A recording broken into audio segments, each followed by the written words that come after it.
Hello friends, welcome to SMG channel. अगर आप मेरे चैनल के ऊपर नए हो तो चैनल को सब्सक्राइब कर दो and hit the bell icon to get the latest updates. So आज के दिन मैंने मेरे चैनल के ऊपर जो है बजाज फाइनेंस के क्वार्टर 3 के नंबर्स भी आ चुके हैं और डिटेल में जो है एनालिसिस भी किया है। सो अगर आपने ये वीडियो नहीं देखा तो ये वीडियो भी आप चेकआउट कर सकते हो। इस वीडियो के अंदर हम लोग डिस्कस करने वाले हैं आज के दिन तो है वो है डिक्सन टेक के बारे में। सो ये जो है वो एक कॉन्ट्रैक्ट मैन्युफैक्चरिंग कंपनी है। सो ये जो कंपनी है वो कॉन्ट्रैक्ट मैन्युफैक्चरर है televisions, washing machine, LED bulb, smartphone, CCTV cameras. So इनको जो कॉन्ट्रैक्ट देती है वो सैमसंग, शाओमी, पैनासोनिक, फिलिप्स ऐसी सब कंपनी जो है इनको कॉन्ट्रैक्ट देती है और ये जो है वो मैन्युफैक्चरिंग करके उनको वापस देते हैं और उससे जो है जो भी पैसा बचता है ये उनकी कमाई होती है। आज के दिन देखेंगे तो कंपनी के अंदर काफ़ी भारी भरकम गिरावट आई। जैसे ही जो नंबर्स थे वो वेडनेसडे के दिन आए और थर्सडे को मार्केट बंद था। सो उसका जो पूरा भरपाई है वो आज फ्राइडे के दिन देखने को मिली, बट जो गिरावट थी वो काफ़ी इंटेंस थी। तो देखते हैं कि क्या ऐसे नंबर्स हैं। सो टोटल स्टॉक का एनालिसिस करूंगा स्टार्ट टू एंड तक। अगर आप देखोगे तो जो है आपका कन्विक्शन स्टॉक के ऊपर डेवलप होते रहेगा। मेरी राय भी दूंगा, बाय करना चाहिए, सेल, होल्ड, क्या करना चाहिए, ये भी जो है मैं इस वीडियो के अंदर मेरी राय भी दूंगा। सो मार्केट कैप की अगर बात करें तो 16,000 करोड़ की मार्केट कैप है। मतलब कोई छोटी मार्केट कैप नहीं है, अच्छी खासी जो है स्मॉल कैप या आप पेनी स्टॉक के अंदर डील नहीं कर रहे। एक 16,000 करोड़ के आसपास की बड़ी मार्केट कैप की कंपनी। प्रीमियम देखोगे तो थोड़ा सा हाई प्रीमियम देखने को मिलता है, बट कॉन्ट्रैक्ट मैन्युफैक्चरिंग के अंदर सेगमेंट के अंदर सिर्फ यही एक कंपनी देखने को मिलती है जो कि मोबाइल फ़ोन्स को जो है मैन्युफैक्चर करती है। और पीएलआई स्कीम का भी जो है बैक है इनका गवर्नमेंट का, ताकि मेक इन इंडिया प्रोडक्ट्स को काफ़ी ज़्यादा बूस्ट किया जाए। आरओसी और आरओई अगर देखोगे तो 20+ देखने को मिलता है जो कि काफ़ी अच्छा है। अभी के लिए प्राइस देखें तो लगभग 2700 के आसपास है, अभी के लिए ट्रेड कर रहा है। उसके बाद अगर कंपनी का हाई देखेंगे तो 4800 के आसपास जो है कंपनी का हाई है और फेस वैल्यू अगर देखेंगे तो 2 के आसपास है। अब ये मैं मेरा पर्सनल एक्सपीरियंस की बात करता हूँ। मैंने जो स्टॉक को है 8000 के आसपास ख़रीदा था और ये जो स्टॉक है वो 20,000 के आसपास गया था। उसके बाद जो है कंपनी के अंदर स्प्लिट और बोनस शायद हुआ था जिस वजह से कंपनी के जो है स्प्लिट देखने को मिला। बट मैं यही कहूँगा कि 8000 से लेकर 20,000 के जर्नी के अंदर भी वहाँ पे अगर देखेंगे तो पीएलआई का काफ़ी ज़्यादा बूस्ट देखने को मिला, जिस वजह से स्टॉक के अंदर रेगुलर बेसिस के ऊपर काफ़ी ज़्यादा जंप देखने को मिला। बट जैसे ही स्टॉक के अंदर जो है स्प्लिट हो गया उसके बाद अगर आप देखोगे तो थोड़ा सा इम्प्रॉपर या स्टॉक के अंदर जो है इतनी काफ़ी ज़्यादा तेज़ी देखने को नहीं मिल रही जैसे कि पहले थी। बट आपको ये भी सोचना होगा कि अगर स्टॉक 8,000 से लेके 20,000 अगर चला जाएगा तो स्टॉक के अंदर जो है काफ़ी ज़्यादा तेज़ी हो गई है। तो 1-1.5 साल हो सकता है कि कूल ऑफ टाइम भी हो। बट उसके साथ ही अगर देखोगे तो क्वार्टर 3 के नंबर्स भी आए जो कि खराब देखने को, तो उसके ऊपर भी जो है हम लोग डिस्कस करेंगे। अब रेवेन्यू की थोड़ी सी बैलेंस शीट की बात कर लेते हैं, जिस वजह से स्टॉक के अंदर गिरावट आई है या जितने भी फर्म्स हैं, फाइनेंशियल फर्म्स हैं, उन्होंने अगर देखें तो जो है अपने टारगेट को या तो डाउनग्रेड किया है या तो न्यूट्रल किया है। सो जिस वजह से आज के दिन स्टॉक के अंदर गिरावट आई। सो अगर आप जून की बात करते हैं, सो अगर जून की बात करें, क्वार्टर 1 की अगर बात करें तो 2,800 के आसपास जो था वो इनका रेवेन्यू देखने को मिला। कमाई कितने की, उसके बाद अगर देखेंगे तो 3,800 के आसपास, तो अच्छी खासी जंप देखने को आपको मिली होगी। उसके बाद अगर दिसंबर के अंदर देखेंगे तो 2,400 करोड़ के आसपास। सो क्वार्टर ऑन क्वार्टर भी अगर देखें तो पिछले 2 क्वार्टर से जितना रेवेन्यू आ रहा था उससे भी जो है कम आ गया। अगर 2,800 के आसपास भी आता तो आप मान सकते थे कि क्वार्टर 1 जैसा ही देखने को मिल रहा है, बट 2,400 के आसपास आ चुका है। सो अगर आप दिसंबर से भी कंपेयर करोगे तो दिसंबर के अंदर भी 3,000 करोड़ के आसपास का जो रेवेन्यू है वो देखने को मिला। सो 3,000 से भी 600 करोड़ के आसपास जो है 600 करोड़ की गिरावट यहाँ पे देखने को मिली। तो एक तो ईयर ऑन ईयर भी खराब परफॉर्म किया और प्रीवियस 2 क्वार्टर से भी खराब परफॉर्म किया। सो रेवेन्यू के अंदर गिरावट आ गई। उसके बाद अगर आप एक्सपेंसेस की बात करो तो 2,200 लगभग 2,300 करोड़ के आसपास के इनके एक्सपेंसेस चले गए। सो यहाँ पे अगर देखो तो 3,700, 2,700 और यहाँ पे 2,900 के आसपास। तो रेवेन्यू बढ़ेगा तो एक्सपेंसेस भी बढ़ेंगे। यहाँ पे रेवेन्यू कम हो गया तो एक्सपेंसेस भी कम हो गए। उसके बाद अगर आप देखोगे तो सबसे अच्छी बात अगर ये मैं ये कहूँगा बैलेंस शीट के अंदर अभी के लिए है, तो यहाँ पे आप देखोगे तो दिसंबर के क्वार्टर के अंदर 3% के आसपास इनका ओपीएम था कि कितने परसेंट पैसे जो है वो बचते हैं, ऑपरेटिंग प्रॉफिट मार्जिन। तो प्रॉफिट मार्जिन जो है वो 5% के आसपास आ चुका है। बट डिमांड के अंदर जो है वो कमी है, डिमांड के अंदर कमी है, इसका मतलब धंधा नहीं हो रहा, सेल्स नहीं हो रहे। तो यहाँ पे अगर आप देखोगे तो 5% के आसपास इनका ओपीएम आ चुका है। पहले 3 क्वार्टर्स के अंदर अगर आप देखोगे तो 4% के आसपास था। तो ओपीएम जो है वो सुधरा है। ओपीएम हर हमेशा बढ़ते रहना चाहिए या एटलीस्ट वो स्टैग्नेंट रहे तो ये अच्छी बात होती है। तो ओपीएम जो है वो सुधरते हुए देखने को मिल रहा है। उसके बाद अगर आप प्रॉफिट की बात कर ले तो प्रॉफिट जो है वो 52 करोड़ के आसपास का प्रॉफिट आया है। उसके पहले अगर देखें तो 77 करोड़ के आसपास का प्रॉफिट था, उसके पहले देखें तो 45 करोड़ के आसपास का प्रॉफिट था। और वहीं अगर दिसंबर के क्वार्टर की बात करें तो यहाँ पे दिसंबर 2022 है, तो 46 करोड़ के आसपास की जो है इन्होंने प्रॉफिट जनरेट किया है। सो अब आपको ये देखना है कि यहाँ पे तो रेवेन्यू के बेसिस के ऊपर अगर बात करें तो रेवेन्यू के बेसिस के ऊपर तो जो है इनका रेवेन्यू इस क्वार्टर के अंदर कम था, बट ओपीएम अगर आप देखोगे तो ओपीएम 5% है, जो इनके पैसे थे वो ज़्यादा बचने स्टार्ट हो गए। इस वजह से अगर आप देखोगे तो ईयर ऑन ईयर बेसिस के ऊपर रेवेन्यू तो कम है, बट इनका प्रॉफिट जो है वो 52 करोड़ बढ़ के आया है। सो लगभग 6 करोड़ के आसपास जो है वो इंक्रीज हुआ। उसका कारण एक ही था कि यहाँ पे आपने देखा कि ओपीएम जो है वो 5% के आसपास हो चुका, जो पहले कितना था 3% के आसपास था, बट अभी जो है वो 5% के आसपास हो चुका है।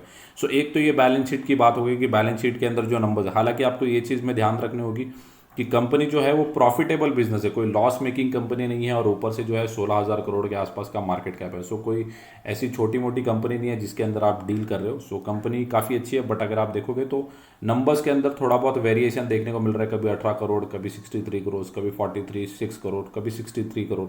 तो नंबर्स अच्छे आते हैं तो भाग जाता है, नंबर्स खराब आते हैं तो गिर जाता है। बट इसके बाद इसके अलावा भी जो है बहुत से कारण है इस स्टॉक के अंदर, वो भी हम लोग डिस्कस करेंगे। अब ये जो मैं दिखा रहा हूँ वो प्रमोटर होल्डिंग दिखा रहा हूँ, तो अब जो मालिक है कंपनी के उनके पास कितना स्टेक है और वो क्या कर रहे हैं। अब मैं जून से आपको दिखाता हूँ, तो जून से अगर आप देखोगे तो 35.03% के आसपास जो था इनका प्रमोटर होल्डिंग था, तो अब वो कहाँ पे आ गया है 34.06 के आसपास। ऑलमोस्ट 1% के आसपास की जो है प्रमोटर होल्डिंग के अंदर गिरावट देखने को मिल रही है। जो कंपनी के ओनर्स है वो अपने माल को बेच रहे हैं। अब इसके मल्टीपल रीजंस हो सकते हैं, एक्सपांशन हो सकता है, कोई नई फैक्ट्री सेटअप करनी होगी नंबर ऑफ मोबाइल्स मैन्युफैक्चर करने के लिए, या दूसरे प्रोडक्ट्स को मैन्युफैक्चर, इसका कोई भी बहुत सारे रीज़न हो सकते हैं, या तो अपना कर्जा कम करना होगा, मल्टीपल रीजन है। बट यहाँ पे अगर आप देखोगे ट्रैक रिकॉर्ड 34.93, 34.52, 34.30, 34.30, 34.27, उसके बाद 34.06। अगर कंपनी के मालिक ही अपना माल बेचेंगे तो इन्वेस्टर्स को कैसे भरोसा आएगा। सो दो मेजर रीज़न हो गए, एक तो फाइनेंशियल रिपोर्ट हो गई, दूसरा जो है प्रमोटर्स खुद अपने माल को बेच रहे हैं। अब यहाँ पे बात कर लेते हैं, ये जो सेकंड कॉलम है ये अगर आप देखोगे तो ये एफ का देखने को मिल रहा है, और थर्ड जो है वो डी का है। तो एफ इसके अंदर क्या कर रहे हैं, तो एफ अगर आप देखोगे तो जून से ही बात करते हैं, 19.85 था, उन्होंने अपना माल बेचा 18.41, उसके बाद थोड़ा सा और ऐड किया, उसके बाद फिर बेचा, थोड़ा सा और ऐड किया, और थोड़ा सा और ऐड किया दिसंबर के क्वार्टर के अंदर। वहीं डी की बात करें तो डी ने 9.48 से स्टार्ट किया था, रेगुलर बेसिस के ऊपर जो है बाइंग देखने को मिल रही है, यहाँ पे 18.92 आ गया। सो डी और एफ तो इन्वेस्टेड हैं। अब बात कर लेते हैं पब्लिक की, तो पब्लिक के पास 35.64, उसके बाद थोड़ा सा बढ़ा, उसके बाद थोड़ा सा बढ़ा, फिर बढ़ा, 42 के आसपास चला गया। सो 42.56 से सीधा जो है 12% माल जो है वो पब्लिक ने काट लिया है डिक्सन टेक के अंदर। 12%, 2 क्वार्टर्स के अंदर 12% की सेलिंग, मतलब बहुत बड़ी बात, मैं कहूँगा बहुत बड़ी बात है कि 12% स्टेक जो है वो पब्लिक ने काटा है। सो माल यहाँ पे लोग बेच रहे हैं, लेकिन डी और एफ जो है वो खरीदते हुए देखने को मिले। आप ये चीज़ देखो, जहाँ पे पब्लिक ने माल काटा है पिछले 2 क्वार्टर्स में 15.08 से, वहीं पे एफ ने जो है माल को खरीद लिया 16.67 के आसपास, और यहाँ पे 8% के आसपास। तो पब्लिक ने जितना भी माल काटा है वो 8 से लेके 18 यहाँ पे हो गया। सो लगभग 10% की हिस्सेदारी जो है वो डी ने खरीद ली, 1% की हिस्सेदारी जो है वो एफ ने खरीद ली, जो माल पब्लिक ने बेचा था। अब कंपनी की बात कर लेते हैं, तो कंपनी के जो CFO है वो सौरभ गुप्ता है। उन्होंने क्या कहा कि उन्होंने जो अपना गाइडेंस है उसको कम कर दिया है। उन्होंने ये कहा है कि एक्सपोर्ट जो है, एक्सपोर्ट मार्केट वहाँ पे स्लो डाउन देखने को मिल रहा है, या primarily due to slow down in the mobile business. So manufacturing तो कर रहे हैं, बट जो डिमांड है, अगर आप माल तो आपके पास है, या माल बनाने की क्षमता भी आपके पास है, बट खरीदने वाला कोई नहीं होगा तो आप क्या करोगे। तो यहाँ पे जो है वो बिजनेस, मोबाइल बिजनेस के अंदर स्लो डाउन देखने को मिल रहा है, जो कि इनका ब्रेड एंड बटर देखने को मिलता है, अपार्ट फ्रॉम दूसरे मैन्युफैक्चरिंग जो भी इलेक्ट्रॉनिक आइटम्स है। तो यहाँ पे अगर आप देखोगे तो रेवेन्यू गाइडेंस जो है इन्होंने 2024 के लिए जो है लोवर्ड फ्रॉम 19,000 करोड़। तो यहाँ पे अगर आप देखेंगे तो कंपनी जो है वो कंज्यूमर इलेक्ट्रॉनिक सेगमेंट के अंदर कंपनी काम करती है, तो रेवेन्यू के अंदर जो है वो 39% की गिरावट देखने को मिल रही है ईयर ऑन ईयर बेसिस के ऊपर। लाइटिंग बिजनेस का रेवेन्यू जो अगर देखें तो 39% के आसपास की गिरावट है। मोबाइल और ईएमएस के डिवीजन में अगर देखें तो 3% के आसपास की गिरावट है।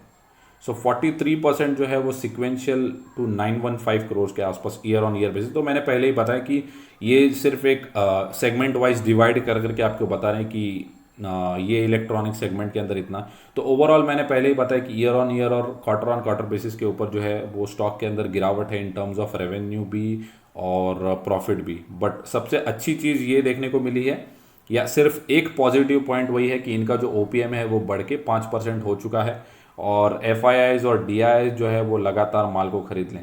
कंपनी अगर एक क्वार्टर खराब पेश कर दे, इसका मतलब ये नहीं होता कि कंपनी जो है वो खराब हो गई। तो पिछला जो क्वार्टर था वो तो अच्छा था, बट उसके पहले का क्वार्टर खराब था। सो थोड़ा सा डाइसीनेस है, बट ओवरऑल कंपनी ठीक है। और सेगमेंट भी जो है, या कंपनी जिस बिजनेस के अंदर काम करती है वो भी जो है मोबाइल मैन्युफैक्चरिंग या इलेक्ट्रॉनिक मैन्युफैक्चरिंग का बिजनेस है, थोड़ा सा यूनिक बिजनेस भी है। और दूसरी बात यह है कि गवर्नमेंट की जो पीएलआई स्कीम है, हो सकता है कि अभी बजट के अंदर कुछ ना कुछ जो है इन कंपनीज के लिए वापस से देखने को मिले। बट प्रॉब्लम यहाँ पे ये है कि जो है डिमांड नहीं है। सो अगर गवर्नमेंट ये बोल दे कि हम आपको पैसे देंगे, आप फैक्ट्री सेटअप करो, आप ये करो वो करो, बट डिमांड तो होनी चाहिए।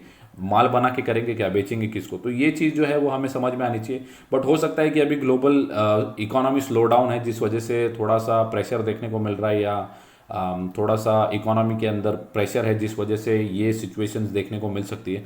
सो अगर खाना नहीं होगा तो मोबाइल को आप ला के क्या करोगे? सो ऐसा भी है कि काफ़ी ज़्यादा कंट्रीज़ जो है वो इकोनॉमिक क्राइसिस से गुजर रही, जिस वजह से डिमांड के अंदर स्लो डाउन हो सकती है। सो बहुत सारी कंपनीज ने जो है उनका टारगेट 2800 के आसपास, जो बड़ी बड़ी रेटिंग एजेंसीज हैं उन्होंने कहा था कि जो है अंडर परफॉर्म की रेटिंग दी थी, और उनका जो टारगेट है वो 2800 के आसपास था। बट मुझे ये नहीं पता था कि आज ही के दिन में 2800 का लेवल जो है वो देखने को मिलेगा। लगभग 3169 3200 के आसपास का स्टॉक था, और वो 2800 2700 के आसपास जो है स्टॉक आते हुए देखने को मिला। अगर एक साल की बात करूँ तो एक साल में काफ़ी बड़ी गिरावट, जो 25% की गिरावट थी वो अब जो है लगभग 38% के आसपास हो चुकी। और वहीं अगर सब मिड कैप कंपनीज या स्मॉल कैप कंपनीज की आप बात करोगे तो सब जो है वो 35 से 40% के आसपास गिरते हुए ही देखने को मिल रहा है। सो ये जो है वो गिरावट तो ठीक है, बट काफ़ी ज़्यादा इंटेंस गिरावट हो गई। इतनी गिरावट होने के बाद भी अगर 5 साल में देखें तो 269% के आसपास के रिटर्न जो है वो स्टॉक ने बनाए। हालांकि स्टॉक जो है वो अभी हाल ही में लिस्ट हुआ है। सो मैं कोई सपोर्ट और रेजिस्टेंस के लेवल्स यहाँ पे नहीं देना चाहूँगा, ना ही बाय और सेल की रेटिंग देना चाहूँगा। बट अगर आप स्टॉक को होल्ड करते हैं तो होल्ड करके रखिए, बस मैं यही कहना चाहूँगा। और मैं भी जो है स्टॉक को होल्ड करता हूँ मेरे पोर्टफोलियो के अंदर, और यहाँ पे अच्छे खासे रिटर्न्स के साथ मैं बैठा हुआ हूँ। बट मुझे जो है वो प्रॉफिट के अंदर लॉस देखने को मिल रहा है। सो हो सकता है कि मुझे 150% का प्रॉफिट हो, तो अभी सिर्फ 100% के आसपास का ही देखने को मिल रहा है। सो प्रॉफिट के अंदर थोड़ा बहुत लॉस देखने को मिल रहा है, बट ओवरऑल कंपनी काफ़ी अच्छी है। जैसे जैसे क्वार्टरली नंबर्स सुधरते जाएंगे, ये जितनी भी रेटिंग एजेंसीज है जिन्होंने 2800 का टारगेट दिया, ये 4000 5000 का टारगेट देना शुरू कर देंगी। सो हमें खुद कन्विक्शन होना चाहिए कि हम अगर कोई स्टॉक को सिलेक्ट करते हैं तो एटलीस्ट 3-5 ईयर्स उसके साथ स्टे करें। एक साल में 4 क्वार्टर आते हैं, तो 4 क्वार्टर में हो सकता है कि 2 क्वार्टर अच्छा परफॉर्म करे, 2 क्वार्टर ना भी करे, क्योंकि ग्लोबल सिचुएशंस के ऊपर भी डिमांड, जो इनकी डिमांड है वो थोड़ी बहुत डिपेंड करती है। सो ये थी मेरी कमेंट्री फॉर डिक्सन टेक। अगर आपको वीडियो अच्छा लगा होगा तो वीडियो को लाइक कर दो एंड चैनल को सब्सक्राइब। Thank you guys.